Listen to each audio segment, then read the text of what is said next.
అందరికీ నమస్కారం. నేను మీ బిసరెడ్డి. 2 సంవత్సరాలుగా గుండెల్లో దాచుకున్నటువంటి, ఎన్నో రకాలుగా కప్పిపుచ్చుకున్నటువంటి, అణగదొక్కుకున్నటువంటి ఆక్రోశం, ఆవేదన ఈరోజు ఖచ్చితంగా బయట పెట్టాల్సినటువంటి సందర్భం అయితే వచ్చింది. మేము మనుషులమేనండి. మాకు సిగ్గు, శరం, మానం, అభిమానం, పౌరుషం ఏదో ఉంటుంది మాకు కూడా. నేను ఈరోజు సూటిగా నారా లోకేష్ గారిని, పవన్ కళ్యాణ్ గారిని, చంద్రబాబు నాయుడు గారిని అడగదలుచుకోలేదు. ఎందుకంటే ఆయన పెద్ద ఆయన గౌరవం, ఆయన ప్రతిష్ట మనకు కూడా ముఖ్యమే. అసలు మీకు నాయకుడు అనే పదానికి అర్థం తెలుసా? మళ్ళీ మీకు అర్థం తెలియకపోవచ్చు. లీడర్ అనే పదానికి మీకు అర్థం తెలుసా? అసలుకి ఒక రాజకీయ పార్టీ అనేది ఎందుకు ఏర్పాటు అవుతుంది? ఆ రాజకీయ పార్టీ నాయకుడు ఎవరి కోసం పనిచేయాలి? కనీసం మీకు ఫండమెంటల్స్ అన్నా తెలుసా? మీకు ఒక నాయకుడు అనేవాడు ఒక గుంపుకి నాయకత్వం వహించాలి, వాళ్ళ మనోభావాలని గౌరవించాలి. ఒక నాయకుడిని ఎందుకు తయారు చేసుకుంటారంటే మా కష్టాల కోసం, మా ఆత్మగౌరవం కోసం, మా పరువు ప్రతిష్టల కోసం ఒక నాయకుడిని ఏర్పాటు చేసుకుంటారు.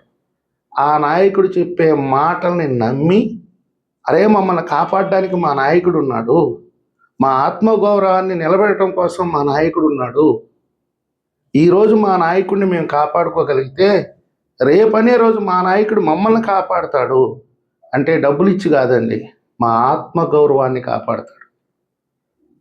ఆ రోజు నారా లోకేష్ గారు పాదయాత్ర చేస్తున్నప్పుడు ఒక పాట వచ్చేది, వస్తున్నాడు అదిగో మన లోకేశుడు, మన గౌరవాన్ని కాపాడడానికి వస్తున్నాడు, మనం తలెత్తుకొని తిరిగేదానికి వస్తున్నాడు అని. వచ్చాడు, 2 ఏళ్ళు అయిపోయింది. అదే బూతులు తిట్టించుకుంటున్నాం. మేము తిట్టించుకున్నాం, అది పక్కన పెట్టండి. మా కర్మకి అది రాసి పెట్టేసింది అనుకోండి. మిమ్మల్ని తిడుతున్నారయ్యా. పవన్ కళ్యాణ్ గారు మేము కోరుకున్నాం, వీళ్ళిద్దరూ కలిసి రాజకీయం చేయాలి, అధికారంలోకి రావాలి, ప్రభుత్వంలో భాగస్వాములు కావాలి. త్రిమూర్తుల్ని, ఆయన ఎవరో ఒక సత్యనారాయణ అనే ఒక పెద్ద అభిమాని చంద్రబాబు నాయుడు గారికి. ఆయన చంద్రబాబు నాయుడు గారిని కలవటంతో హత్తుకొని, అయ్యా త్రిమూర్తులయ్యా, మీరు మమ్మల్ని కాపాడడానికి వచ్చారయ్యా, పవన్ కళ్యాణ్ నువ్వు సీనియర్ ఎన్టీఆర్ అన్నాడులే, కాదు నారా లోకేష్ గారి గురించి ఆయన అన్నది.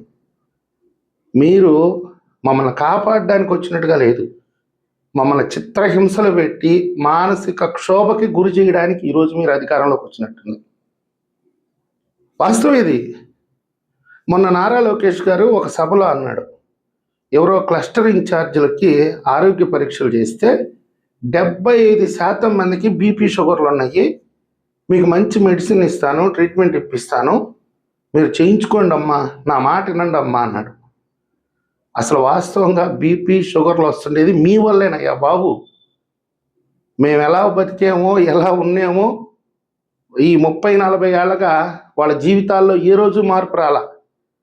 మిమ్మల్ని తిట్టే తిట్లకి మాకు వస్తున్నాయి బీపీ షుగర్లు, మీకు రావట్లా. మీరు ప్రశాంతంగా హాయిగా పరిపాలనను ఎత్తుకేసుకొని మీ పరిపాలన మీరు చేసుకుంటున్నారు. కానీ ప్రజల్లో ఉండేది, సమాజంలో ఉండేది, సమాజంలో ఏం జరుగుతుందో చూసేది మేం కదా. మా నాయకుడిని అంటే మాకు కదా నొప్పి వచ్చేది. ఆ నొప్పితోనే ఈరోజు బీపీ వస్తున్నాయి, షుగర్లు వస్తున్నాయి, క్యాన్సర్లు వస్తున్నాయి, గుండెపోటుతో చస్తున్నారు, బ్రెయిన్ స్ట్రోక్తో చస్తున్నారు. మీరు పరామర్శిస్తూ ఒక ఫోటో పెట్టి ట్వీట్లో, ఫేస్బుక్లో ఒక పోస్టులు వేస్తున్నారు. ఎందుకు చస్తున్నారు? వీళ్ళకి బీపీలు ఎందుకు వస్తున్నాయి? వీళ్ళకి షుగర్లు ఎందుకు వస్తున్నాయి? మన తరపు నుంచి ఇలా గౌరవ ప్రతిష్టలు కాపాడాల్సినటువంటి బాధ్యత మనకు లేదా అని ఒక్క క్షణం ఆలోచిస్తే ఈరోజు రాష్ట్ర వ్యాప్తంగా మీ పక్కన ఉండేటటువంటి మీ అభిమానులు 1,50,00,000 మంది మీ వెంటే నడుస్తారు. ఎవరో ఒక కోనిక గొట్టంగాడు, వాడి గురించి మాట్లాడాలంటేనే అసహ్యంగా ఉంది. వాడు హైదరాబాదులో తలదాచుకుంటాడు. నిన్నటికి నిన్న ఏలూరు వచ్చి ఏదో దళిత క్రిస్టియన్ సభ, అది ఏంటో కూడా మాకు తెలియదు. ఒకవేళ దళిత క్రిస్టియన్కి అన్యాయం జరిగితే వాళ్ళు పోరాటం చేయడంలో తప్పులేదు. ఆ సభా వేదిక మీదకెక్కి చంద్రబాబు నాయుడు గారికి పచ్చ కామెంట్లు వచ్చాయా, రేపు 2029 ఎన్నికలు ఉన్నాయి, తొక్కి తోలు తీస్తాం. నేను అనకూడదు అంటున్నా. నేను పౌరుషం ఉందా? ఎన్ని రోజులు పడతారు మీరు ఈ మాటలు? ఎన్ని రోజులు పడతారు ఈ మాటలు? మీ కుటుంబ సభ్యుల జీవితాలు మొత్తం బజారుకు లాగుతారు, మీ రాజకీయ జీవితాన్ని బజారుకు లాగుతారు, మిమ్మల్ని వ్యక్తిగతంగా దూషిస్తారు. దాన్ని ఖండించడానికి మేమేదన్నా మాట్లాడితే మమ్మల్ని మీరు ఖండిస్తారు. మాకు రక్షణ లేదు. ఎవడెవడో మాకు మెసేజ్లు పెడతాడు, బెదిరిస్తాడు, చంపేస్తాం అంటారు. కానీ మీ దగ్గర నుంచి స్పందన ఉండదు. పైగా మనది చాలా సభ్యత సంస్కారం కలిగినటువంటి పార్టీ. ఎవడు అమ్మలెక్కలు తిట్టినా కానీ మనం పడాలి, మనం మాత్రం తిరిగి వాళ్ళని ఏమీ అనకూడదు.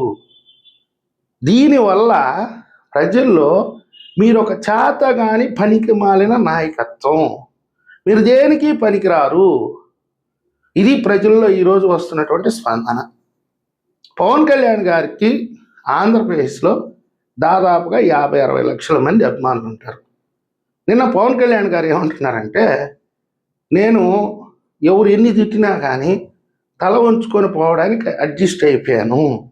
మీరు చాలా గొప్పవాళ్ళు పవన్ కళ్యాణ్ గారు, మీ ఆలోచనలు చాలా ఉన్నతంగా ఉంటాయి, మీరు తలదించుకొని వెళ్ళిపోతారు. కానీ ఆ 50-60 లక్షల మంది తలదించుకొని ఉండాలి కదయ్యా. వాళ్ళకి చీము, నిత్తురు, రోషం, పౌరుషం ఉంటుంది కదా. ఒక కోన్సికా గొట్టంగాడు ఎందుకు పనికిరాని ఎదవా, నీ కాలి గోటికి కూడా పనికిరాడోడు, నువ్వు కన్నెర చేస్తే వాడి ఎముకలు కూడా దొరకవు 2 తెలుగు రాష్ట్రాల్లో. అలాంటి స్థానానికి నిన్ను మేము భుజాల మీద పెట్టి ఆడ నిలబెడితే నువ్వు ఈ రోజుకి కూడా నిన్ను తిట్టించుకోవడం కాకుండా మమ్మల్ని కూడా తిట్టిస్తున్నావంటే నీ గొప్పతనానికి 2 చేతులు ఎత్తి నమస్కరించాలి. లోకేష్ గారికి కూడా ఏదో చెప్పాడు ఎన్నికలకు ముందు, ఎవరైతే మా అమ్మని అన్నారో, ఎవరైతే మా నాయన్ని అన్నారో వాళ్ళని గుడ్డలు ఇప్పి నడి రోడ్డు మీద తరిం కొడతాను అని. నువ్వు కొట్టకపోయినా పర్లేదు నాయన, ఈరోజు నిన్ను గుడ్డలిప్పి రోడ్డు మీద నిలబెడుతున్నారు, వ్యక్తిగతంగా దూషిస్తున్నారు. ఈరోజు నాయకత్వం అంటేనే నమ్మకం పోయే పరిస్థితికి తీసుకొచ్చారు మీరు. ఈరోజు అభివృద్ధి చేస్తున్నారు, బ్రహ్మాండంగా చేస్తున్నారు.